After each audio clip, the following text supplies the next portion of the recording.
Саламатсыздар ма? Баршаңызға қайырлы күн болсын.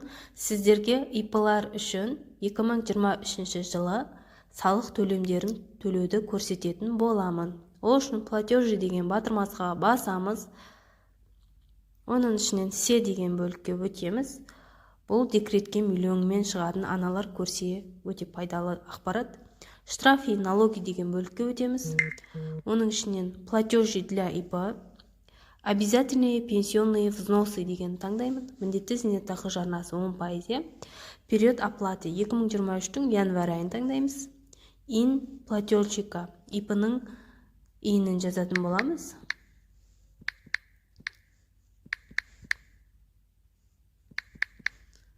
Астына ИП-ның жұмысшысы үшін төлейтін болсаңыз ИП-ның иінін, болмаса өз үшін төлейтін болса сол иінді қайталап жазамыз.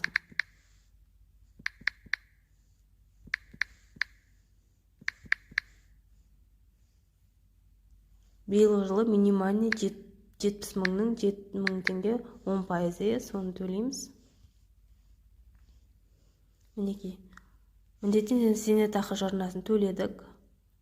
Енді әлеуметтік төлемдерді төлейтін боламыз. Дәл солай штрафы и налоги деген бөлімнен платежи для ИП, социальные отчисления. Период оплаты 2023. Сіздер көріңізде КНП 012 деген таңдайсыз. Ин платежчика. Жүзен жазамыз.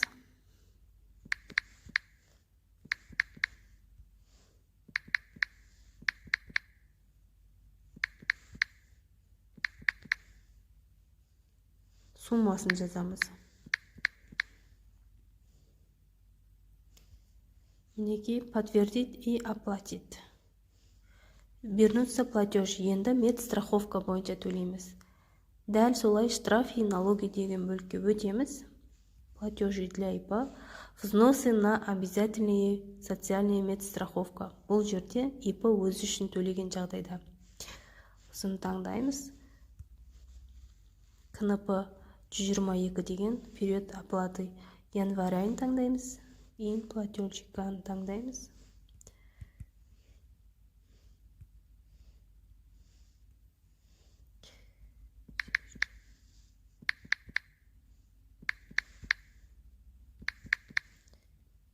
Продолжить.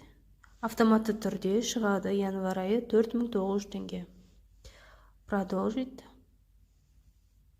Подтвердить и оплатить. Вернуться платеж. Биыл білесіздер, 2023 жылы сіздерге жеке табыс салығын төлеу керек ИП-лар үшін. Бұл жерде дәл солай штрафы и налоги деген бөлікке өтеміз. Оның ішінен налоги деген таңдаймыз. Налог для юридического лица по реквизитам, осыны таңдаймыз. Қай өңірден боласыз, соны таңдайсыз.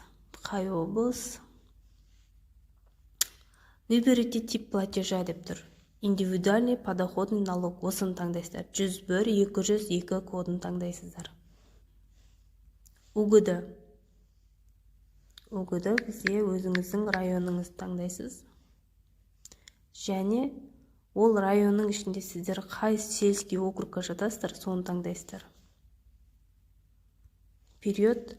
Егер өткен жылдан сіздің қарызыңыз болса, долги прошлых лет деп таңдайсыз. Ал егерде осы жылға төлеп жатсаңыз, текущий период деп жазасыз.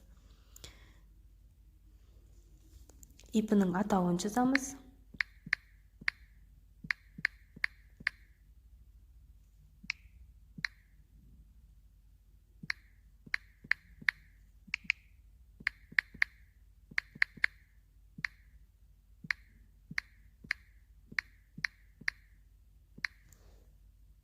Иінін жазамыз.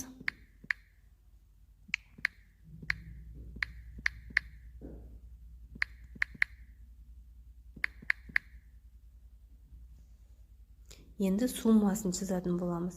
Бұл кісінің осы январь айындағы табысы 500 мың. 500 мыңның 1,5% қанша болады? 7500 теңге болады. Осыны жазамыз. Оплате деп төлейміз. Бізге әлі ай біткенге 1-2 күн қалып тұр. Сол себептен біз кассамыз әлі толық жабылған жоқ. Толық жабылған кезде осылай төлейтін боламыз. Менің ақпаратым сіздерге пайдалы болды деген ойдамын. Каналыма тіркеліп, лайк басып қойсаңыздар болады. Рахмет, сау болыңыздар.